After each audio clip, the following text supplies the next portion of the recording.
texto O Espaço Social Alimentar, um instrumento para o estudo dos modelos alimentares, de Paulin e Proença, levanta uma questão muito importante. Até que ponto as nossas escolhas e preferências alimentares são individuais ou são determinadas pelo meio em que estamos inseridos? A alimentação é um fenômeno que engloba aspectos biológicos, psicológicos e sociais. O ato alimentar se desenrola de acordo com regras impostas pela sociedade, influenciando a escolha alimentar. Essas regras são representadas pelas maneiras no preparo dos alimentos, pela montagem dos pratos e pelos rituais das refeições, como, por exemplo, os modos e as posições das pessoas à mesa, a divisão da comida entre os indivíduos, os horários estipulados, entre outros, contribuindo para que o homem se identifique com o alimento, também por sua representação simbólica. Nessa relação, pode-se destacar a questão do homem como um ser onívoro, representada pela capacidade de comer de tudo, que lhe dá uma suposta liberdade de escolha alimentar.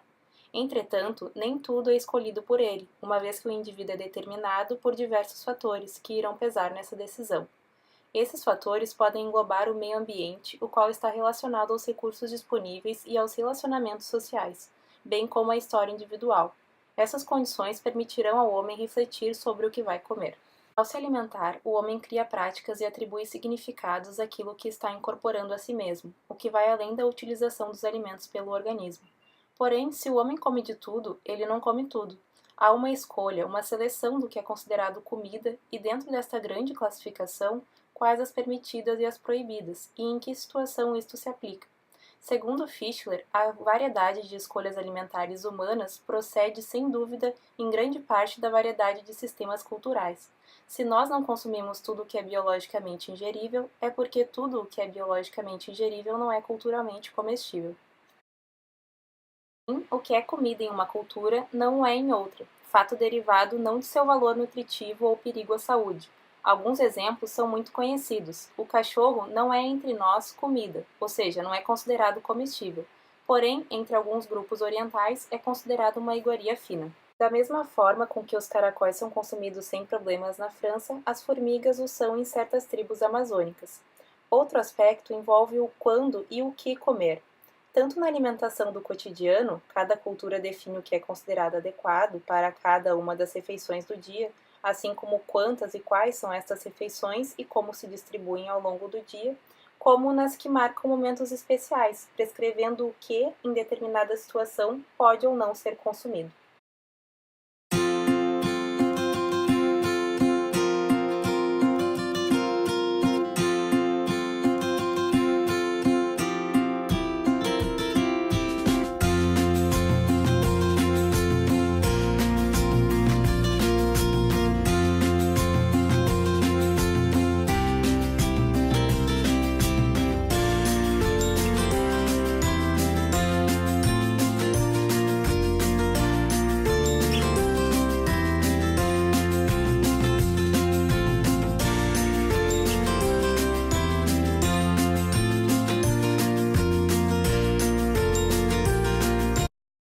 Os obstáculos epistemológicos para uma efetiva sociologia da alimentação seriam dois: a aparente futilidade da alimentação enquanto objeto de estudos e as contradições do pensamento sociológico francês tradicional ao lidar com a alimentação.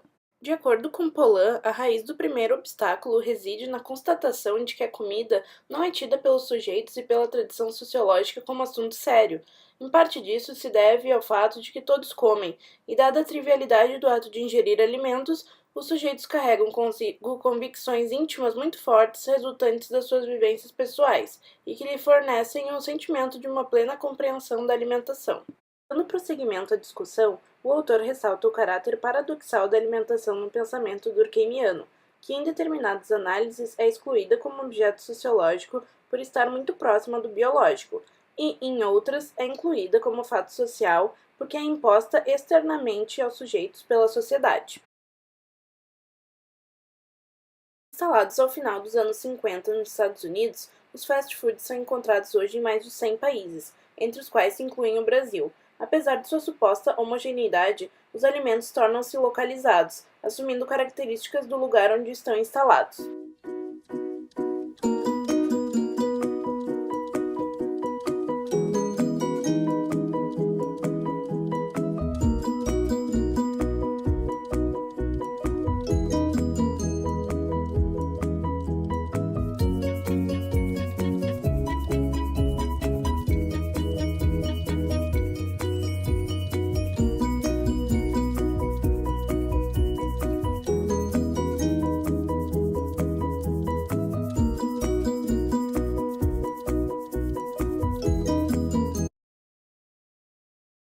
Durante a primeira fase, que vai do nascimento da disciplina até a metade dos anos 1960, a alimentação não é, ou apenas é raramente, o centro de interesse do olhar sociológico. Ela é um lugar de leitura, um lugar de indexação de outros fenômenos sociais. A segunda fase caracteriza-se pela vontade de fundar um território, tendo a alimentação por objeto. O autor dedica, portanto, seu estudo aos percursos que transformaram o interesse sociológico da alimentação em sociologias da alimentação, e também ao fato de que a alimentação, enquanto prática associada a diversas representações, nos permite compreender como os diversos grupos imprimem constantemente ao mundo suas vontades, crenças e valores, sendo uma dimensão social extremamente importante. Propõe-se o conceito de espaço social alimentar como um instrumento de estudo dos modelos alimentares, assinalando a conexão bioantropológica de um grupo de pessoas ao seu meio. Nele, destacam-se 6 dimensões principais que focalizam espaços e sistemas diversos: o comestível, a produção alimentar, o culinário, os hábitos de consumo alimentar, a temporalidade e as diferenciações sociais. Considerando as múltiplas substâncias naturais, minerais, vegetais e animais, as quais podem potencialmente servir de alimento e são colocadas pela natureza à disposição dos homens, observa-se a utilização de um número pequeno delas. Essa seleção pode ser objeto de análise em termos de performances adaptativas, mas não se reduz a somente isso. Ela se articula com representações simbólicas que revelam a arbitrariedade das culturas e participam da diferenciação cultural dos grupos sociais. O espaço do comestível é a escolha operada pelo grupo humano no interior do conjunto de produtos vegetais e animais colocados à sua disposição pelo meio natural, ou que poderá ser implantada pela decisão do grupo. É o caso das punks, como dente de leão, ararutas e diversas outras que sempre estiveram ao nosso redor e só recentemente passaram a ser exploradas como alimentos em nossa cultura.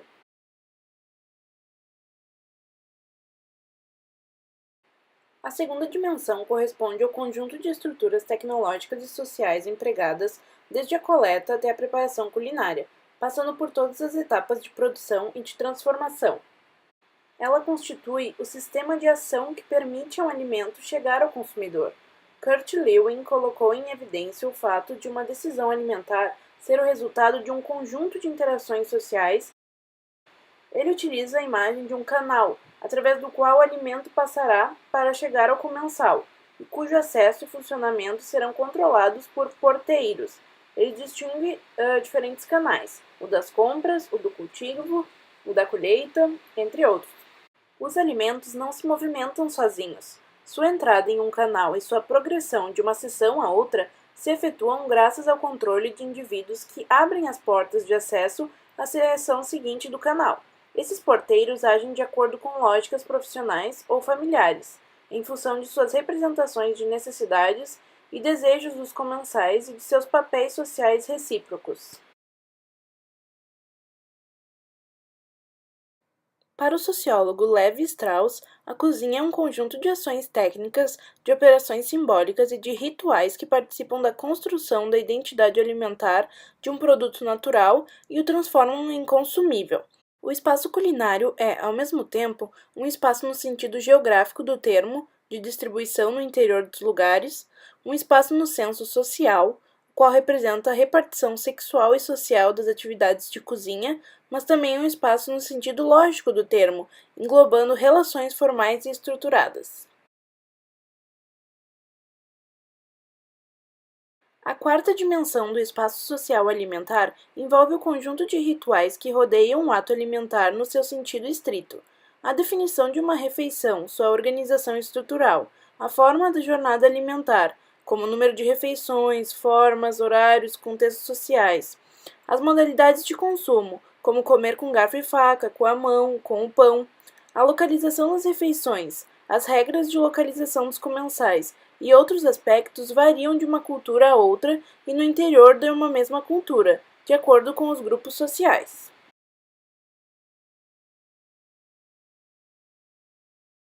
A alimentação se inscreve dentro de uma série de ciclos temporais socialmente determinados, como o ciclo de vida dos homens, com uma alimentação de lactente, de criança, de adolescente, de adulto e de idoso.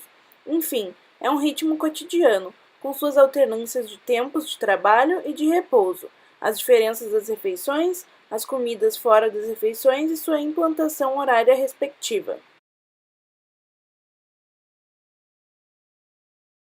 Comer marca também as fronteiras de identidade entre os grupos humanos de uma cultura e de outra, mas também no interior de uma mesma cultura. No interior de uma mesma sociedade, a alimentação desenha os contornos dos grupos sociais. Um certo alimento pode ser atribuído a um grupo social e rejeitado por outro. Assim, o espaço social alimentar assinala a conexão bioantropológica de um grupo humano ao seu meio. Um modelo alimentar é um conjunto de conhecimentos que agrega múltiplas experiências realizadas sob a forma de acertos e de erros pela comunidade humana.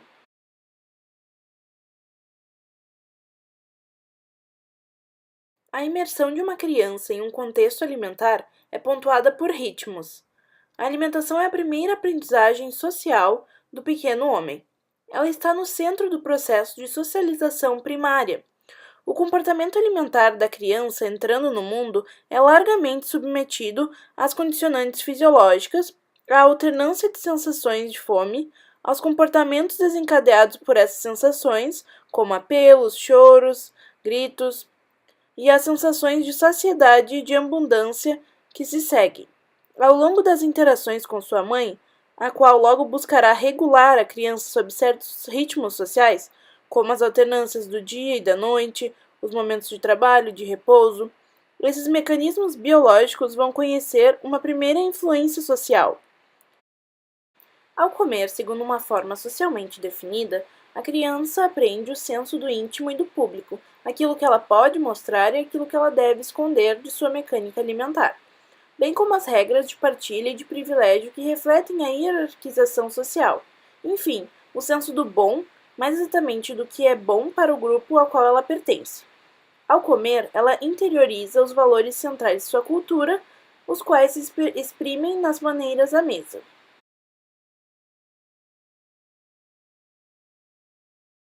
Agora vamos falar do modelo do processo de escolha alimentar. Nesse modelo existem três grandes componentes: o curso de vida, as influências e o sistema pessoal. O primeiro inclui o papel pessoal e o meio ambiente sociocultural ao qual o indivíduo foi exposto. As influências são baseadas no primeiro componente e envolvem 5 fatores, que emergiram durante o estudo: os ideais, os individuais, os recursos disponíveis, a estrutura social e o contexto alimentar. Os ideais consistem nas expectativas, nas crenças e nos padrões, como pontos de referência e comparação para avaliar a escolha alimentar de cada indivíduo.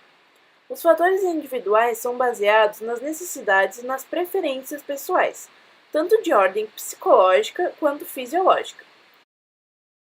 Os recursos disponíveis referem-se aos recursos palpáveis, como o dinheiro, equipamentos e o espaço físico.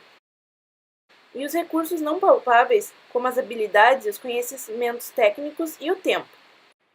A estrutura social possui dimensões importantes, como a natureza das relações interpessoais, como a família, convívio doméstico, local de trabalho e eventos especiais. Os papéis e os significados sociais também. Finalmente, o contexto alimentar limita-se ao ambiente físico, condição social do local, fatores de fornecimento dos alimentos. Essa última influência está diretamente relacionada à estrutura social, a qual provê um ambiente para a escolha alimentar, que define comportamentos específicos em que o alimento é fornecido por um sistema social alimentar. A partir disso, chega-se a um elo para formar o terceiro componente do modelo, que é o sistema pessoal, que engloba o processo de negociação de valores e uma série de estratégias definidas para fazer a escolha alimentar, o qual consiste no balanço de valores que o indivíduo faz em uma determinada situação de escolha alimentar. Nessa etapa do processo de escolha alimentar, o indivíduo pode levar em consideração os aspectos sensoriais, os fatores econômicos, a conveniência, destacando a relação custo-benefício, considerando o gasto com o tempo e a comunidade, a saúde e a nutrição, relacionadas com a prevenção ou o controle de doenças, o controle de peso e bem-estar corporal, a organização dos relacionamentos, considerando as preferências e as necessidades das pessoas com quem o indivíduo convive e a qualidade do alimento. Dessa forma, o indivíduo desenvolve estratégias para chegar a uma escolha alimentar.